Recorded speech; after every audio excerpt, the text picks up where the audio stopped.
près dans le quartier. Puis aussi, on a un enjeu, on trouve qu'il y a un enjeu de démocratie locale, étant donné que ce serait le troisième projet immobilier qui passerait avec des dérogations, alors qu'on a établi des règles de construction, d'aménagement, de façon démocratique, de façon participative, puis on vient comme contourner ces règles-là à la pièce pour construire dans le quartier. Et juste pour bien comprendre, parce qu'il y a des gens qui nous écoutent, ceux qui sont dans des plus grandes villes, des fois où 1025, ça semble pas être tant que ça pour un logement. Vous, c'est en raison de la façon dont le quartier est fait, des gens qui habitent ici. C'est un peu ça ici. Ben oui, comme je le disais, ça va représenter plus de 30% des revenus de la plupart des ménages du quartier. Puis, si on considère l'année passée, le loyer moyen du quartier était à 744. Donc, il y a quand même une grosse différence là, par rapport à ce que les gens payent dans le quartier. Donc, on se dit que c'est pas accessible vraiment pour les gens qui habitent déjà ici. Là. Et en même temps, on voit que c'est compliqué. Les mises en chantier parfois diminuent, s'essoufflent par exemple à Québec. Probablement que les autorités municipales veulent aller plus vite. Là, on parle des dérogations, tout ça. C'est un casse-tête, tout ça. Mais vous, qu'est-ce que vous demandez pour peut-être que ça s'agence mieux, disons, avec vos visions de la chose? Ben, c'est sûr qu'il faut réserver des terrains pour le logement social. C'est la grosse bataille, là, en fait, d'avoir du logement social. Puis il y a un sous-financement du logement social en ce moment. On parle de 1500 unités de logement social pour l'ensemble du Québec, alors que juste les demandes à Québec, c'est de 500 logements par année. Donc, le logement social ne va pas assez vite, il n'y a pas assez de financement, tout est un peu trop long pour que ça se développe, puis on perd des terrains pour des logements privés qui sont très dispendieux. Merci beaucoup. Merci. Alors voilà, Marc-André, ça résume un peu les inquiétudes du conseil de quartier de Saint-Sauveur ici par rapport à ce projet-là. Merci, Colin.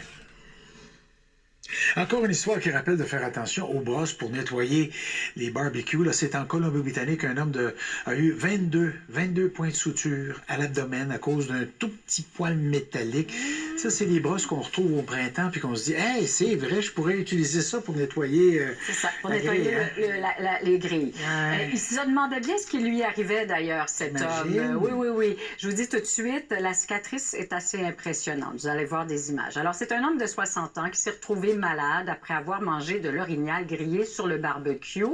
Pendant 3 jours, il a eu, je vous avais averti, il a eu la diarrhée, il vomissait, il s'est décidé à aller à l'hôpital. Les médecins pensaient que c'était un virus. On lui a prescrit des pilules anti-nausées.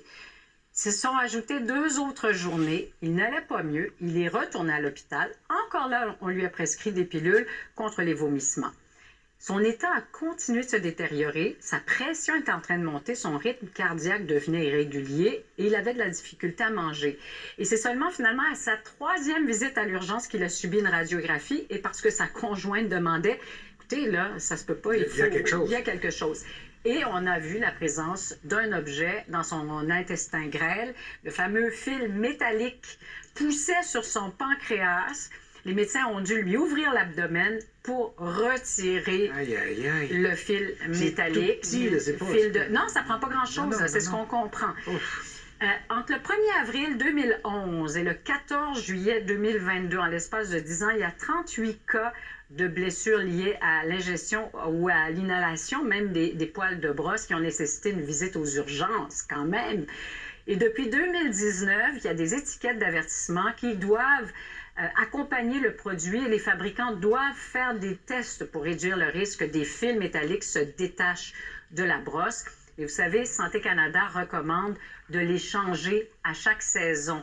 Non seulement on vérifie là, si elles sont encore en bon état, mais peut-être simplement dire on fait une saison avec notre brosse, on la change quand vient la nouvelle saison de barbecue ou peut-être même mieux se tourner vers d'autres outils de nettoyage sans poêle de fer parce que ça existe. J'ai des collègues qui me disaient, parce que c'est pas la première fois qu'on parle d'un événement comme celui-là, vous les avez changés, Marc-André? Ben c'est ça.